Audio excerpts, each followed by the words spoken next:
Brazil খেলা আমার ছন্দময় খেলা, আমার খুব ভালো লাগে। তাদের যে ছন্দময় খেলা, এটা কিন্তু আমার ছোট থেকেই ভালো লাগে।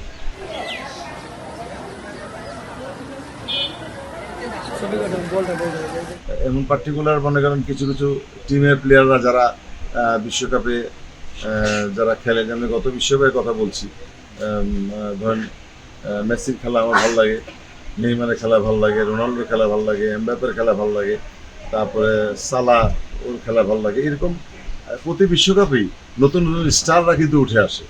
দেখবেন যে এবারও বিশ্বকাপে দেখবেন যে এরকম সেই মেসি নেইমারের মতো এরকম আরও অনেক স্টাররা উঠে আসবে। তো এটাই হলো ফুটবল, প্রতি 4 বছর পর পর আসে নতুন নতুন খেলোয়াড়রা আমরা পাই। তো ব্রাজিল খেলা আমার ছন্দময় খেলা, আমার খুব ভালো লাগে। নতুন নতুন টেকনিক এবং ট্যাকটিক্স নিয়ে তারা আসে। সেটা চ্যাম্পিয়ন হতে পারুক আর না পারুক, তাদের যে ছন্দময় খেলা, এটা কিন্তু আমার ছোট থেকেই ভালো লাগে। এক্সট্রিম মশার কয়েল প্ল্যান্ট ফাইবার দিয়ে তৈরি, তাই সহজে ভাঙে না, সুগন্ধিযুক্ত ও নিরবিচ্ছিন্নভাবে জ্বলে। ডেঙ্গু, চিকুনগুনিয়া বাহি সহ যে কোনো মশার বিরুদ্ধে দেয় এক্সট্রিম সুরক্ষা। তো আমি যেহেতু ব্রাজিল সমর্থক, আমি ডেফিনেটলি আমি আশা করব যে ব্রাজিল ফাইনালে খেলুক বা ফাইনালে যাক এবং এবার কাপ জিতে নিয়ে আসুক, সেটা আমি চাই। আমি তো চাই যে এশিয়ান দলগুলি যেগুলি আছে, এই এশিয়ান দলগুলি ভালো করুক।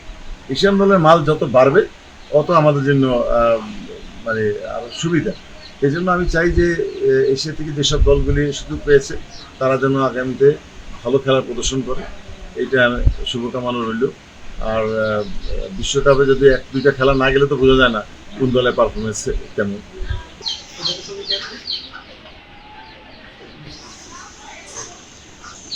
মানে একটু ভারী ভারী একটু ভারী।